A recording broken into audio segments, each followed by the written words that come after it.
अस्सलाम वालेकुम स्टूडेंट्स। आज हम चैप्टर नंबर 7 को डिस्कस करेंगे which is most important for paper point of view and for further next classes. जी चैप्टर 7 का नेम है बच्चे आपके पास इंट्रोडक्शन टू ट्रिग्नोमेट्री। ठीक है, तो बच्चे आपके पास जो trigonometry is a combination of three words trigonometry. Tri means to say that three, gono means to say that angles, and metry stand for measurement. तो आपके पास है मेजरमेंट ऑफ थ्री एंगल्स। तो कोई ऐसी क्लोज शेप जिसके three angles होते हैं वो आपके पास उसे ट्राइंगल्स कहते हैं। तो हम अगर इन सिंपल वर्ड्स में एक्सप्लेन करें तो आपके पास मेजरमेंट ऑफ ट्राइंगल्स आ रहा है। ठीक है, हम इस चैप्टर्स में यानी एंगल्स को ट्राइंगल्स की उसके बारे में डिस्कशन करेंगे उसकी मेजरमेंट्स के अकॉर्डिंग। ठीक है, अब फर्स्टली जब हम ट्राइंगल्स की बात करते हैं तो आपको सबसे पहले मालूम होना चाहिए कि how we can define an angle. अब एंगल किसे कहते हैं बच्चे? आपके पास टू और मोर रेस, दो या दो से ज्यादा रेस, और उनका अगर एक ही कॉमन एंड पॉइंट हो, वो एक ही कॉमन पॉइंट से स्टार्ट हो रही हो, तो आपके पास एक एंगल को रिप्रेजेंट करता है। टू और more rays which have common end point is called an angle. ठीक है, आप देखिएगा एक रे आपके पास ये आ रही और एक रे आपके पास ये है। अब इसको मैंने असाइन कर दिया ओ ए के साथ और ये वाली रे आपके पास ओ बी कहलाती है। ठीक है, अब यहाँ पर आपके पास कोई सा भी एक एंगल बनना, फॉर एग्जाम्पल मैंने यहाँ पर एक एंगल शो कर दिया तो देख ग्रीक लेटर यूज कर रहा हूँ थीटा, और जो इसका ये कॉमन पॉइंट इसको हम कहते हैं वर्टेक्स। ठीक है, अब जब एंगल बनता है तो इसकी जो रेज आ रही है इनके स्पेसिफिक नेम कहलाते हैं, जो ये इनके आर्म्स कहलाते हैं। क्या कहलाते हैं? इनके आर्म्स। ठीक है, अब एक वैसे एक आइडिया दे रहा हूं, अगर आपके पास आर्म जितने क्लोज होंगे तो एंगल उतना छोटा बनेगा, और एंगल्स में अगर उसमें आर्म जितने एक दूसरे से वाइड होंगे तो उतना एंगल बड़ा बनता जाएगा। ठीक है, अब जब हम आर्म्स की बात करते हैं यहाँ पर एंगल्स की, तो उसमें आपके पास एक साइड रोटेट करते और एक आपके पास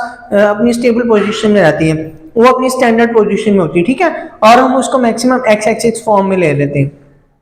अब जो सी साइड आपके पास रोटेट करती है उसे हम कहते हैं टर्मिनल साइड्स, और जो आपके पास स्टेबल रहती है वो रोटेट नहीं करती, वो आपके पास इनिशियल साइड रहती है। ठीक है, और इन जनरल अगर मैं बात करूं, मैं थोड़ा सा यहाँ पर उसको एक्सप्लेन कर देता हूँ। इधर देखिएगा, अगर हम देखिएगा तो ये आपके पास कुछ इस तरह से, आपने 9th क्लास का जो चैप्टर में 8 पढ़ा था, ये ग्राफ वाला चैप्टर, तो ये आपके पास एक्स एक्सिस की पोजीशन थी और ये आपके पास वाई एक्सिस की पोजीशन थी। ठीक है, तो एक्स एक्सिस के ऊपर हम हमारे पास जो एंगल आता है उसकी स्टैंडर्ड फॉर्म होती है। ठीक है, तो ये जो साइड होती है ये रोटेट नहीं करती और ये टर्मिनल साइड रोटेट करती। अब रोटेशंस की टू पॉसिबिलिटीज होती हैं, एक आपके पास क्लॉकवाइज रोटेशन है, दूसरा आपके पास एंटी क्लॉकवाइज रोटेशन है। ठीक है, अब जो आपके पास एंटी क्लॉकवाइज रोटेशन है तो उस फॉर्म में अगर देखिएगा यहाँ पे जब एंटी क्लॉकवाइज रोटेट करेगा तो एंटी क्लॉकवाइज रोटेशन इस तरह होती है। अगर हम इसको थोड़ा सा एक्सप्लेन करूं, एंटी क्लॉकवाइज का मतलब वॉच का अपोजिट रोटेशन, अगर ये वाली साइड रोटेट करे, ठीक है, एंगल आपके पास इस तरह से अगर बने तो ये आपके पास एंटी क्लॉकवाइज रोटेशन है,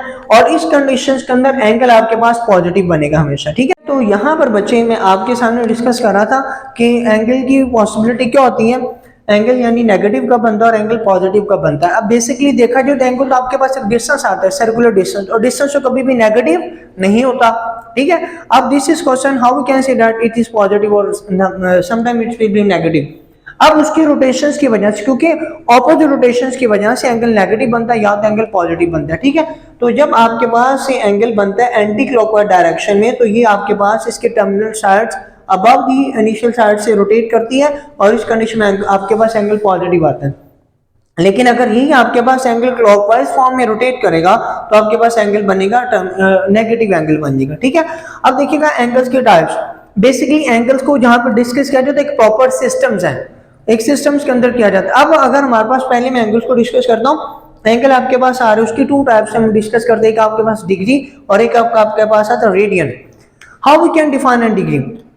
डिग्री किसे कहते हैं बच्चे? अब देखिएगा जो सर्कल का सरकमफेरेंस है, सर्कल का सरकमफेरेंस किसे कहते हैं? जो सर्कल की एक बाउंड्री लाइन होती है ना, उसको कहते हैं सर्कल का सरकमफेरेंस। अब अगर मैं क्या करूं, मैं इसे थोड़ा सा यहाँ पे एक्सप्लेन करने की कोशिश करता हूं। ये देखिए बच्चे, अगर मैं आपके पास एक रफली से एक सर्कल सा बना रहा हूं, ठीक है, ये आपके पास एक सर्कल आ रहा है, ये सर्कल, और सर्कल का सेंटर है। तो देखिए अगर मैं सर्कल के पार्ट्स में डिवाइड करता हूँ, इवन कि इतने पढ़ दूं, ये 360 इक्वल पार्ट्स बन जाएंगे, यानी किसके ऊपर? ये सर्कमफेरेंस के ऊपर। आप ये सर्कल की जो बाउंड्री लाइन है ये सर्कमफेरेंस कहलाता है, इसके ऊपर एक छोटा सा पोर्शन ले लो तो ये आपके पास बन जाता है आर्क। ठीक है, अब मैं क्या करूं, सर्कल के सर्कमफेरेंस को 360 इक्वल आर्क्स में डिवाइड कर दूं, तो उनमें से अगर मैं एक आर्क को चूज करूं तो उसके बिटवीन जो एक एंगल बनेगा वो 1 डिग्री को शो करेगा, ठीक है, डिनोटेड बाय 1 डिग्री। और डिग्री के लिए साइन होता है इसके ऊपर हम एक ये डॉट सा लगा देते हैं, डिग्री को शो करता है, ठीक है। और सेकंड वन आपके पास आ रहा है रेडियन। हम एंगल को किस तरह डिफाइन कर रेडियन के फॉर्म में। अब देखिए जब सर्कल है तो सर्कल का जब सर्कल बनाते हैं तो सर्कल के सेंटर से लेकर सर्कल के एक तरफ का जो डिस्टेंस आपके पास रेडियस कहलाता है। और अगर इसी तरह जैसे ये देखिएगा आपने ये टू साइड से इनकी रोटेशंस की, तो अगर एक साइड आपके पास यहाँ से O और A आ रहा है, मैं इसकी रोटेशन करके यहाँ से यहाँ पे ले जाता हूँ, यहाँ पे ये आपके पास B पॉइंट आ जाए, तो यू कैन सी दैट यहाँ पे जो ये आर्क लेंथ बन रही बच्चे, मैं इसे कह देता हूँ AB, ये आर्क लेंथ, और यहाँ से यहाँ तक जो आपके पास रेडियस आ रहा है O है, ये रेडियस और ये आर्क लेंथ। एक ऐसी कंडीशन जहां पर आप एंगल को रोटेट करते हैं तो देखिएगा जब एंगल की रोटेशन होती है तो एंगल इंक्रीज होना शुरू हो जाता है, ठीक है। तो कहीं ना कहीं एक ऐसा पॉइंट आ जाता है कि वो इंक्रीज होके उसकी जो लेंथ होती है आर्क लेंथ की, जो सर्कमफेरेंस के ऊपर वो वाली लेंथ और रेडियस ऑफ द सर्कल जो ये रेडियस, अगर ये दोनों इक्वल आ जाए तो इस कंडीशन के अंदर जो आपके पास एंगल बनेगा हम उसे कहते हैं 1 रेडियन कहते हैं, ठीक है स्टूडेंट्स, 1 रेडियन कहते हैं। तो ये आपके पास प्लेन के ऊपर है, जब हम इसको किसी सॉलिड फॉर्म में करें तो 3 रेडियन कहलाएगा, तो फिजिक्स के अंदर हम इसको पढ़ते हैं, लेकिन यहाँ पर जस्ट मैं इसको रेडियन को एक्सप्लेन कर रहा हूँ कि आपके पास प्लेन के ऊपर इसको डिस्कस करते हैं, ठीक है। ये आपके पास रेडियन आ रहा है। अब नेक्स्ट वन, एक प्रॉपर ऐसा सिस्टम जहां पर हम एंगल को डिग्री में शो करते हैं तो आपके पास आ रहा है सेक्सिमल सिस्टम कहलाता है, ठीक है। इसको क्या कहलाते हैं, सेक्सिमल सिस्टम। उसके अंदर हमारे पास एंगल किस में आता है बच्चे, वो आपके पास डिग्री में, मिनट्स में और सेकंड्स में आ रहा है, ठीक है। और एक ऐसा सिस्टम जिसमें एंगल को हम डिस्कस करते हैं रेडियन में, वो आपके पास सर्कुलर सिस्टम कहलाता है, ठीक है, सर्कुलर सिस्टम कहलाता है। अब हमारे पास एंगल की कन्वर्जेंस है। अगर आपके पास एंगल रेडियन में गिवन है तो हम इसको डिग्री में, अगर हमारे पास एंगल रेडियन में गिवन है तो हम इसको डिग्री में किस तरह से कन्वर्ट करेंगे, उसके लिए क्या वर्किंग करना पड़ेगी। और इसी तरह से अगर आपके पास एंगल रेडियन में गिवन है हम उसको डिग्री में कन्वर्ट करना है, तो what's we have to do, तो you can see that conversion of angle degree into radian. अगर डिग्री में गिवन है और हमने इसको रेडियन में कन्वर्ट करना है, we have to multiply by pi over 180। तो हम गिवन एंगल को पाई ओवर 180 के साथ मल्टीप्लाई करेंगे तो आपके पास जो भी गिवन एंगल होगा जो कि डिग्री की फॉर्म में था ये आपके पास रेडियन की फॉर्म में आ जाएगा। ये आपके पास शॉर्ट क्वेश्चन भी पूछा जा सकता है, एमसीक्यूज भी आ सकते हैं। सेम एज इट इज आपके पास अगर एंगल रेडियन में गिवन है we have to convert it into degree, तो हम उसे मल्टीप्लाई करेंगे 180 ओवर पाई के साथ, ठीक है स्टूडेंट्स। अब देखिएगा मैंने अभी बताया कि एक ऐसा सिस्टम जहां पर एंगल्स को डिस्कस किया जाता है डिग्री में, मिनट्स में, सेकंड, और एक प्रॉपर सिस्टम उसका आपके पास कहलाता है, आपके पास हेक्साडेसिमल सिस्टम कहलाता है, और जिसमें एंगल को मेजर किया जाता है आपके पास रेडियन के अंदर आपके पास सर्कुलर सिस्टम कहलाता है, ठीक है। अब देखिएगा यहाँ पर आपके पास ये आपके पास चैप्टर 1 का क्वेश्चन नंबर 2 आ रहा है कि express sexagesimal measures of an angle in decimal form. आपने ये जो आपके पास एंगल गिवन है ये आपके पास डिग्री में और मिनट्स में गिवन है, तो आपने इसको यानी डेसिमल फॉर्म में लेकर आना है, ठीक है, डेसिमल फॉर्म में लेकर आना है। तो देखिएगा मैं यहाँ पे एक चीज बताना भूल गया, आपको अभी एक्सप्लेन कर देता हूँ। डिग्री के ऊपर ये सर्कुलर सा साइन आता है और मिनट्स के ऊपर एक डैश आती है, एक स्लैश, और इसी तरह सेकंड्स के ऊपर डबल स्लैश आ जाती है, ठीक है स्टूडेंट। अब यहाँ पर आपके पास जो वैल्यूज गिवन है वो 45 डिग्री और 30 मिनट्स हैं, ठीक है। अब हमने इसको कन्वर्ट करना है डेसिमल फॉर्म में, ठीक है। अब यहाँ पर आपके पास 2 डिफरेंट इसमें मिनट्स के अंदर एंगल आ रहे हैं, डिग्री में और दूसरा मिनट्स में।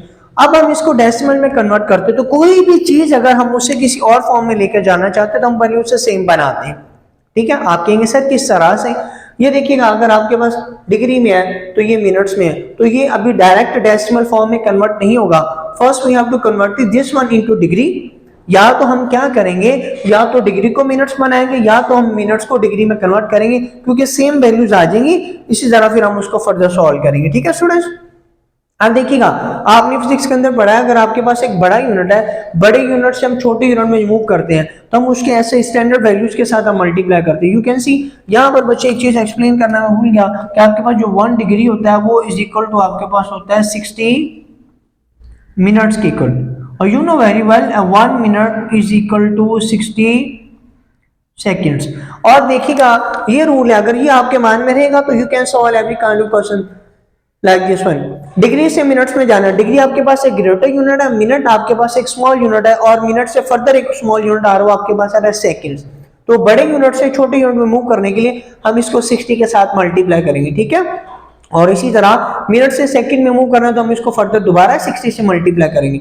इसी तरह अगर हम इसका रिवर्स कर लिया जाए, हम स्मॉल वैल्यू से ग्रेटर वैल्यूज की तरफ मूव करते हैं, यानी हम स्मॉल यूनिट से ग्रेटर यूनिट में मूव करें, then we have to divided by the standard value. जैसे देखिएगा 1 मिनट में 60 सेकंड्स हैं, तो हम सेकंड्स को मिनट्स में लेके जाने के लिए डिवाइडेड बाय 60 करेंगे और मिनट्स को डिग्री में लेके जाने के लिए डिवाइडेड बाय 60 करेंगे।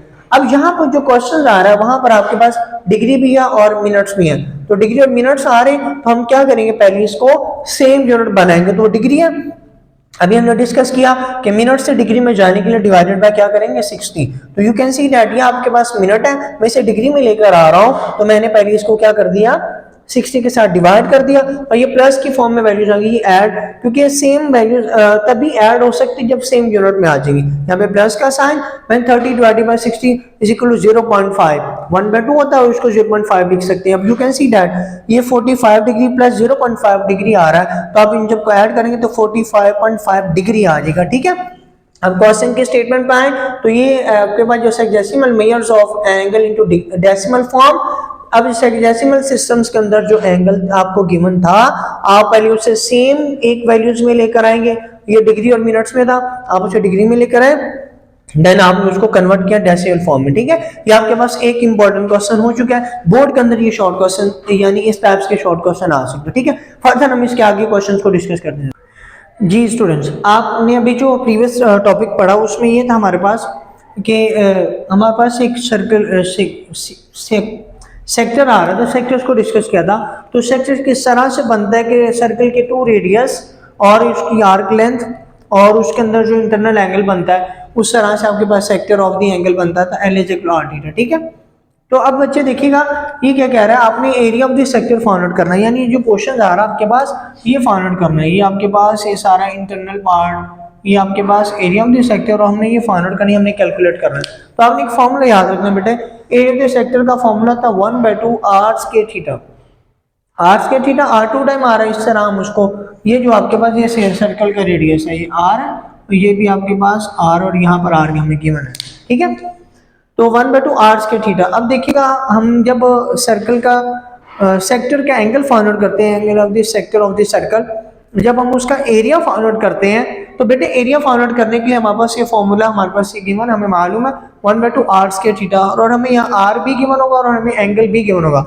r the radius of the circle देखिएगा वो आपके पास 6 centimetre and theta is the angle of the circle.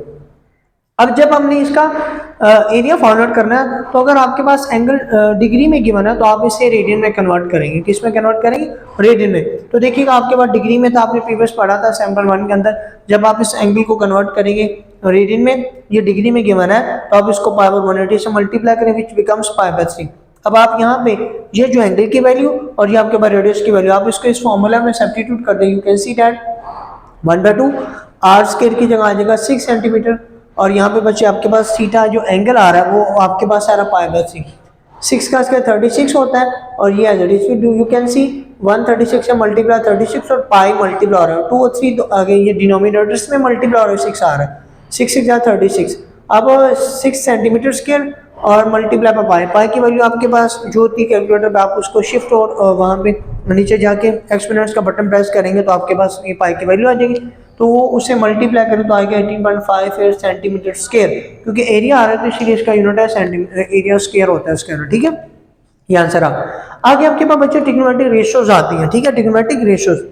अब हम चैप्टर्स को जब डिस्कस कर रहे हैं तो ट्रिग्नोमेट्रिक रेशियोज का यूज किधर होता है, तो उसको मैं थोड़ा सा वर्बली एक्सप्लेन, क्योंकि हमने डिटेल में ये चीज़ें ऑलरेडी पहले से डिस्कस की हुई है। तो आपके पास ट्रिग्नोमेट्रिक रेशियोज वो इस तरह से आते हैं, जब आपके पास कोई ट्राइंगल की बात की जाए, आपके पास फॉर एग्जाम्पल एक राइट एंगल ट्राइंगल है जिसके अंदर एक एंगल आपके पास 90 डिग्री का होता है, ठीक है, राइट एंगल ट्राइंगल।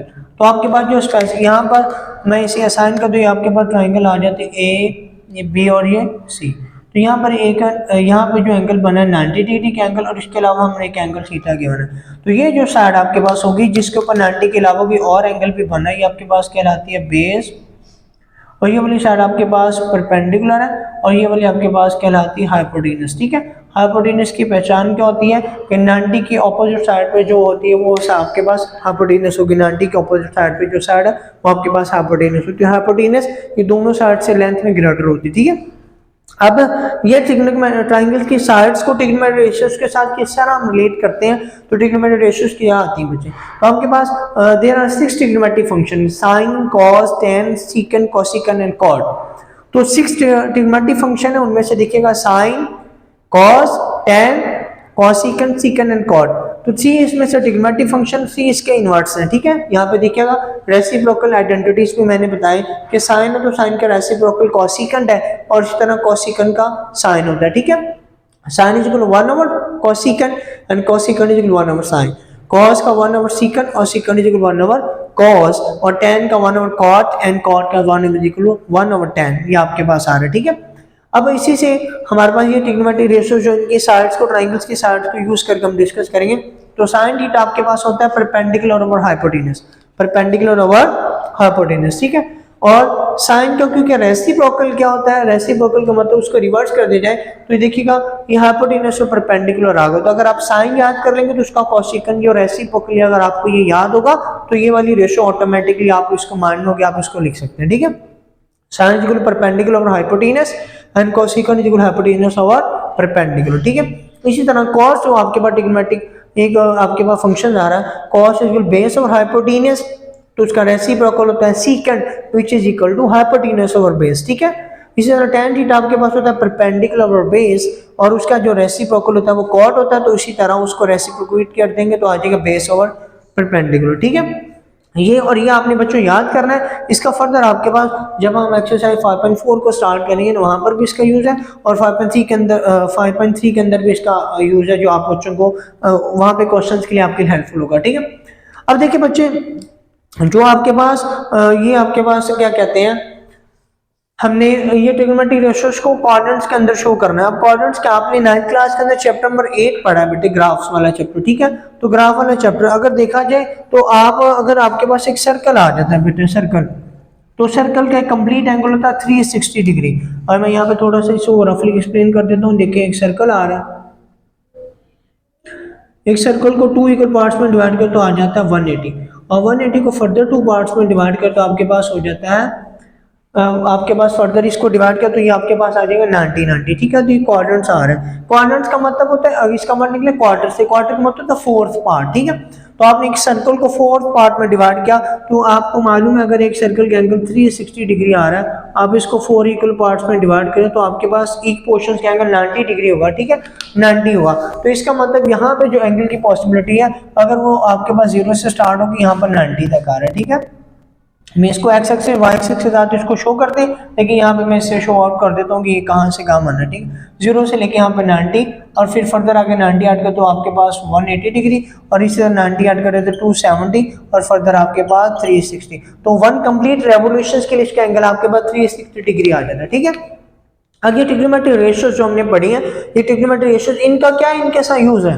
जो फर्स्ट वाला क्वाड्रेंट होता है वहां पर आपके पास एंगल 0 से बड़ा और 90 से लेस होता है। फर्स्ट क्वाड्रेंट में एंगल 0 से बड़ा 90 से लेस, सेकंड क्वाड्रेंट के अंदर आपके पास एंगल 90 से ग्रेटर और 180 से लेस, थर्ड में आपके पास 180 से ग्रेटर और 270 से लेस, और फोर्थ क्वाड्रेंट में एंगल आपके पास 270 से ग्रेटर और 360 डिग्री से लेस होता है। एक कंप्लीट रेवोल्यूशन का एंगल आपके पास 360 डिग्री बनता है एक सर्कल के लिए, ठीक है। अब जो फर्स्ट वाला क्वाड्रेंट्स है, ठीक है, यहाँ पर जो ये ट्रिग्नोमेट्रिक रेशियोज आ रही हैं इनकी पॉसिबिलिटीज क्या होगी, साइन की पॉसिबिलिटी, यानी ये नेगेटिव होंगे पॉजिटिव होंगे। तो आसान सा मेथड है, तो आपके पास मैंने अभी स्टार्ट में आपको बताया था देयर आर 6 ट्रिग्नोमेट्रिक फंक्शंस। तो फर्स्ट वाला जो उसमें तमाम के तमाम A stand for all trigonometric function, यहाँ पर आल ट्रिग्नोमेट्रिक फंक्शन पॉजिटिव होंगे, जितने भी sine, cos, tan, secant, cosecant, cot first quadrants के अंदर जो 90 से बिलो और 0 से ग्रेटर है, यानी 0 और 90 के बिटवीन लाई करेगा तो फर्स्ट क्वाड्रेंट्स बनेगा। यहाँ पर ये तमाम ट्रिग्नोमेट्रिक फंक्शन आपके पास पॉजिटिव आएंगे। और अगर आपके पास एंगल ग्रेटर देन 90 आ रहा है लेकिन 180 से लेस आ रहा है तो ये आपके पास सेकंड क्वाड्रेंट्स में मूव कर जाएंगे। तो सेकंड क्वाड्रेंट्स के अंदर जो ये ट्रिग्नोमेट्रिक रेशियो है इनके साइंस चेंज हो जाएंगे। किस तरह से, जो आपके पास यहाँ पर मैं इसे सर्कल कर रहा हूँ, ये देखिए बच्चे, ये मैं इसको जरा हाईलाइट कर रहा हूँ। ये जो ट्रिग्नोमेट्रिक फंक्शन है साइन थीटा, और साइन का रेसिप्रोकल जो कि आपने पढ़ा था वो क्या होता है, कोसिकन। सेकंड क्वाड्रेंट्स के अंदर साइन ट्रिग्नोमेट्रिक फंक्शन और उसका रेसिप्रोकल कोसिकन ये पॉजिटिव होंगे, ये आपके पास ये पॉजिटिव होंगे, बाकी सारे ये वाले आपके पास क्या हो जाएंगे बच्चे नेगेटिव होंगे, ठीक है। और आपको मालूम है अगर मैं पॉजिटिव और नेगेटिव नंबर्स की बात करूं तो ऐसे तमाम नंबर जो जीरो से ग्रेटर हों वो पॉजिटिव होंगे, जो जीरो से लेस हो आपके पास नेगेटिव नंबर्स कहलाते हैं। तो यहाँ पर साइन और साइन के रेसिप्रोकल पॉजिटिव सेकंड क्वाड्रेंट्स में। थर्ड क्वाड्रेंट्स की बात करें तो थर्ड क्वाड्रेंट्स के अंदर जो आपके पास पॉसिबिलिटी होती है एंगल की 180 से ग्रेटर और 270 डिग्री से लेस होता है, ठीक है।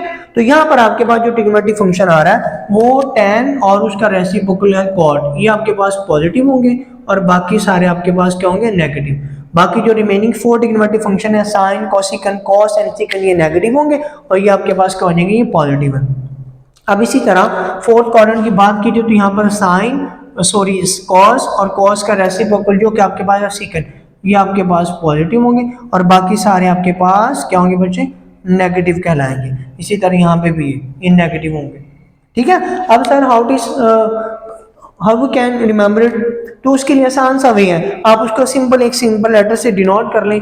यहाँ पर ए स्टैंड फॉर आपके पास आर आ जाता है और यहाँ पे एस स्टैंड फॉर साइन है और यहाँ पे आपका टी स्टैंड फॉर आपके पास tan थीटा और सी स्टैंड फॉर cos 2। अब इसे याद कैसे करेंगे, तो देखिएगा आप इसे सीक्वेंस में लिखिएगा, ये फर्स्ट क्वाड्रेंट आपके पास है, ये आपके पास है सेकंड क्वाड्रेंट और ये आपके पास आई थिंक थर्ड क्वाड्रेंट और ये आपके पास है फोर्थ क्वाड्रेंट। अरेंज करके लिखे, ए फर्स्ट में ए, सेकंड में एस, थर्ड में टी और फोर्थ में आपके पास सी आर। तो एक सिंगल लेटर से इनको डिनोट कर लें, आसान सा वे बन जाता। A stand for add, S stand for sugar और टी स्टैंड फॉर टू और C stand for coffee. Mean to say that add sugar to coffee के शुगर में शुगर कुछ ऐड कर दीजिए कॉफी में, तो ये आपके पास कंप्लीट हो जाए। इसके अलावा एक छोटा सा और भी बनता है आफ्टर स्कूल टू कॉलेज, ठीक है। तो आप इस तरह याद कर सकते हैं। इंशाल्लाह फर्दर इसका नेक्स्ट लेक्चर जो यूज करना है हम उसे भी डिस्कस करते हैं।